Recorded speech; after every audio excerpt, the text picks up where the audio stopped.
Hey guys, this is Tim. Just got out of the stand. It's lunchtime. I made it back to the truck and left my equipment there and picked up a trail camera and came into a new area that I wanted to check out here on the other end of the property.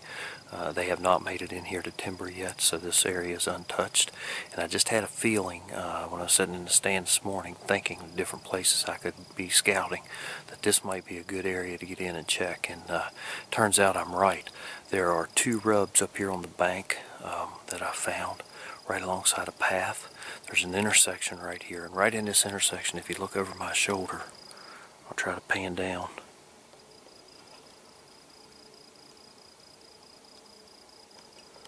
That's a scrape, and right there's the licking branch. And I want to move in real close on it and let you see. You can see where it's been chewed on and twisted. That limb is about, as you can see how high it is right here in the camera. I'm 6 foot tall, so it's pretty high up. So that means that a big body deer anyway has at least worked it. So, you know, this time of year it's hard to tell anything with scrapes, but it does tell me that there's a buck coming through here. So I'm going to hang my trail camera up right here somewhere in this intersection and probably go back to the truck and get a stand and hang it. And I don't think I'll be in here this evening. Probably give it time to get some pictures to see what kind of bucks we're looking at. But you can bet I'll be back in here sometime soon. Once I can get an idea of whether it's a morning or an evening sit, and hopefully we'll have something we can show you.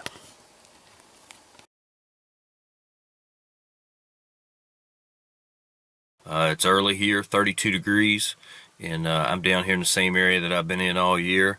I'm actually going to go to a set that I've only hunted one time this year, but I went in yesterday, pulled the cards, and had 5 different bucks in that spot. 2 of them are definite shooters, and you know, this time of year there could be a buck that I don't have any history with come through. You know, they're chasing, and 2 new rubs, new scrape right there at that spot too, so things look pretty good. So you guys hang tight. I'm going to get dressed here and get all my equipment together, and the next time you see me will be from the stands.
Meh.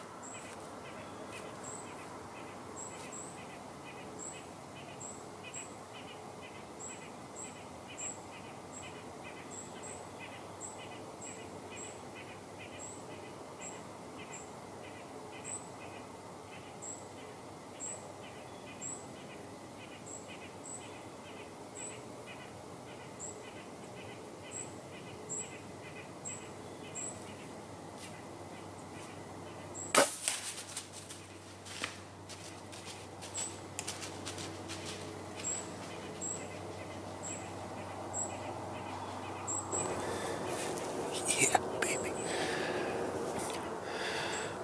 Alright, you didn't see it on film, but I rattled that deer in. It's been dead quiet here all morning, not a thing. And it's my second rattling sequence.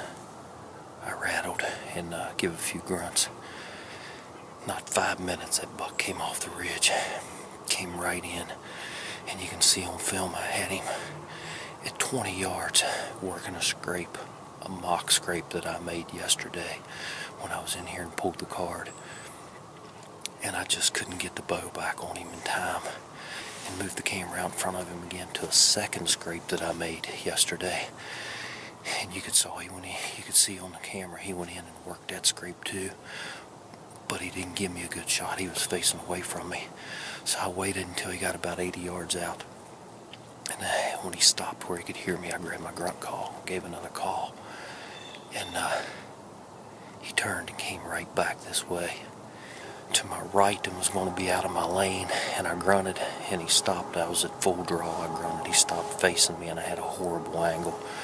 And when he turned to start walking away, he was slightly quartering to, but I think I sunk it right through that shoulder blade. And I saw the air sticking out the other side of him when he took off. Blood was pouring out of him, and I'm pretty sure he crashed right up here just maybe 70 yards above me. But that's a good way to start November. Alright guys, we're down out of the tree. John was good enough to come help me here track this thing. I don't think we're going to have much of a track job. I'm fairly certain he fell behind a few trees on camera. You just couldn't see it. But 24 steps with the rangefinder from the tree stand, and he was right here.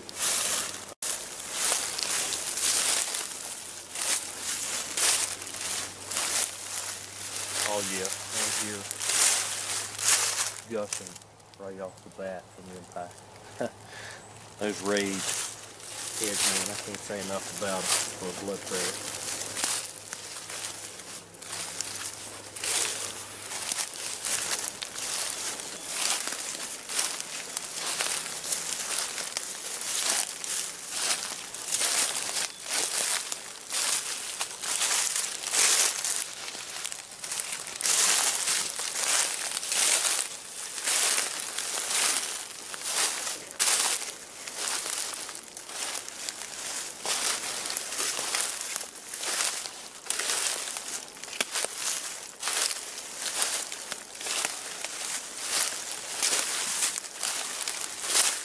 My buck laying right up here. Still no air though.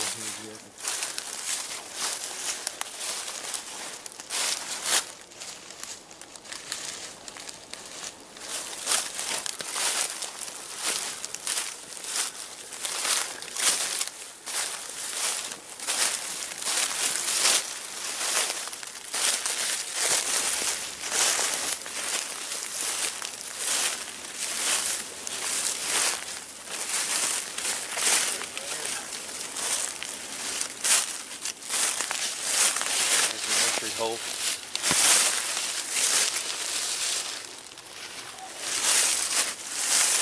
There's the old Rage with the Nocturnal, shining bright. Did bend my blade a little bit driving through that bone. Roll him over here and see where that air exits out.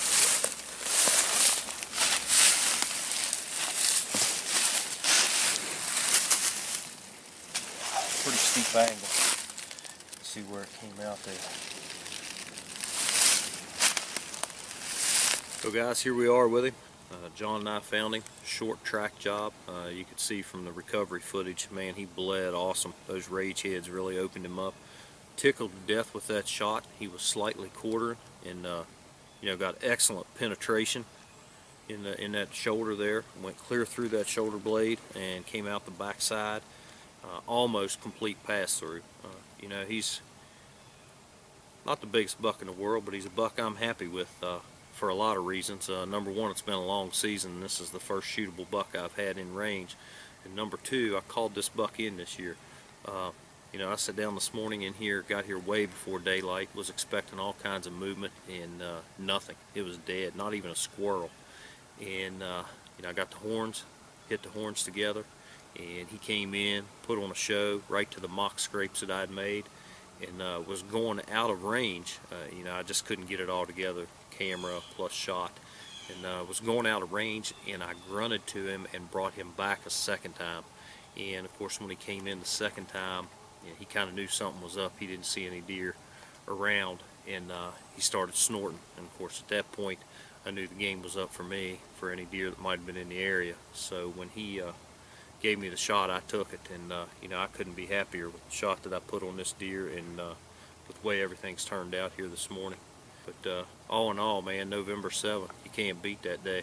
I said this morning before I left the truck that November the 7th was one of those magical days that every bow hunter tries to be in the woods if any way possible, and this is just proof right here.